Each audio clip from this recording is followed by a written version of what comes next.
जय हिंद साथियों, जिस तरह से आप देख रहे हैं अर्नब गोस्वामी अब तक एब्सकॉन्ड है, फरार है, क्योंकि उसके पीछे, उसके सर पे सरकार का हाथ है। ऐसा मैं नहीं कह रहा हूं, ऐसी उसकी व्हाट्सएप चैट में बात लीक हो रही है, बार बार एएस का जिक्र किया जा रहा है। अगर अर्नब गोस्वामी की जगह कोई मुसलमान होता या अर्नब का नाम मुसलमान होता तो अर्नब के ऊपर अब तक यूएपीए एक्ट लग जाता, एनएसए एक्ट लग जाता, देशद्रोही की कलमें चल जाती, आतंकवादी घोषित कर दिया जाता। लेकिन अफसोस की बात है, अर्नब मुसलमान नहीं है। जिस तरह से सुप्रीम कोर्ट के सीनियर लॉयर प्रशांत भूषण जी ने भी अपना वक्तव्य दिया और उन्होंने बताया, इस देश में इस वक्त कानून का राज नहीं है।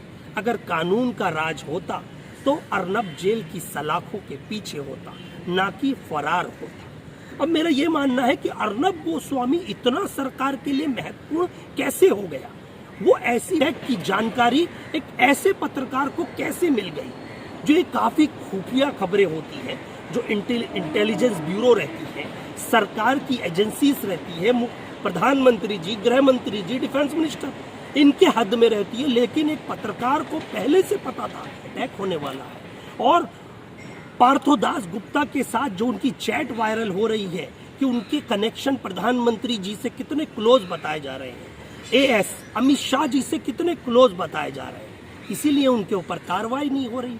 टीआरपी स्कैम में सबसे बड़ा आरोपी अर्नब गोस्वामी आज फरार है। फरार मतलब किसकी छत्र छाया में, नहीं तो अब तक अर्नब के ऊपर भी यूएपीए एक्ट लग जाता, एनएसए एक्ट लग जाता या देशद्रोही घोषित कर दिया जाता। लेकिन अफसोस की बात है कि अर्नब मुसलमान नहीं है।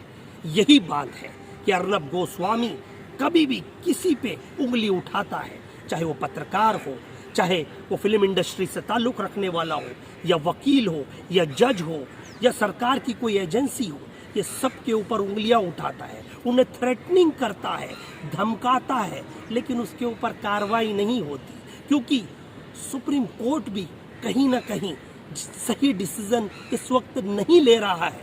उसके पीछे भी आपको पता है किसका प्रेशर है।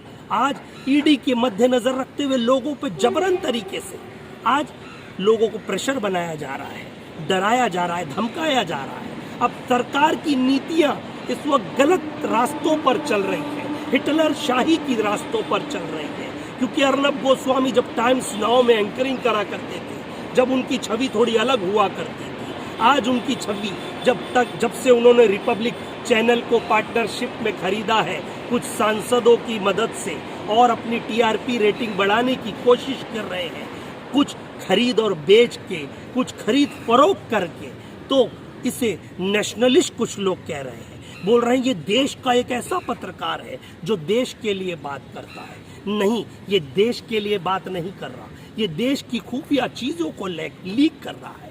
ये जासूस हो सकता है, ये गद्दार हो सकता है, ये देश की खुफिया चीजों को लीक कर सकता है। इसके ऊपर भी देशद्रोही का मुकदमा चलना चाहिए। लेकिन सरकार व्यस्त है अपने तांडव में और उसे फर्क नहीं पड़ता अर्नब गोस्वामी क्या कर रहा है, क्योंकि उसकी वजह से सरकार को फायदा पहुंच रहा है। ऐसा उसकी चैटिंग में वायरल हुआ है।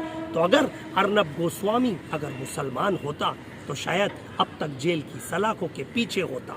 लेकिन अफसोस ये है अर्नब मुसलमान नहीं है, नहीं तो उसके ऊपर भी जिस तरह से सरकार ने सीए एनआरसी के प्रोटेस्ट करने वाले स्टूडेंट्सों पे यूएपीए एक्ट लगा दिया, एनएसए एक्ट लगा दिया, कई लोगों को देशद्रोही घोषित कर दिया, शायद इसके ऊपर भी देशद्रोही का मुकदमा चलना चाहिए।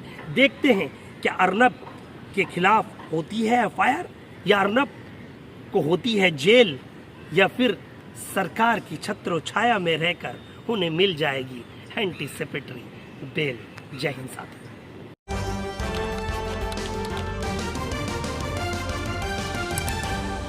आपकी आवाज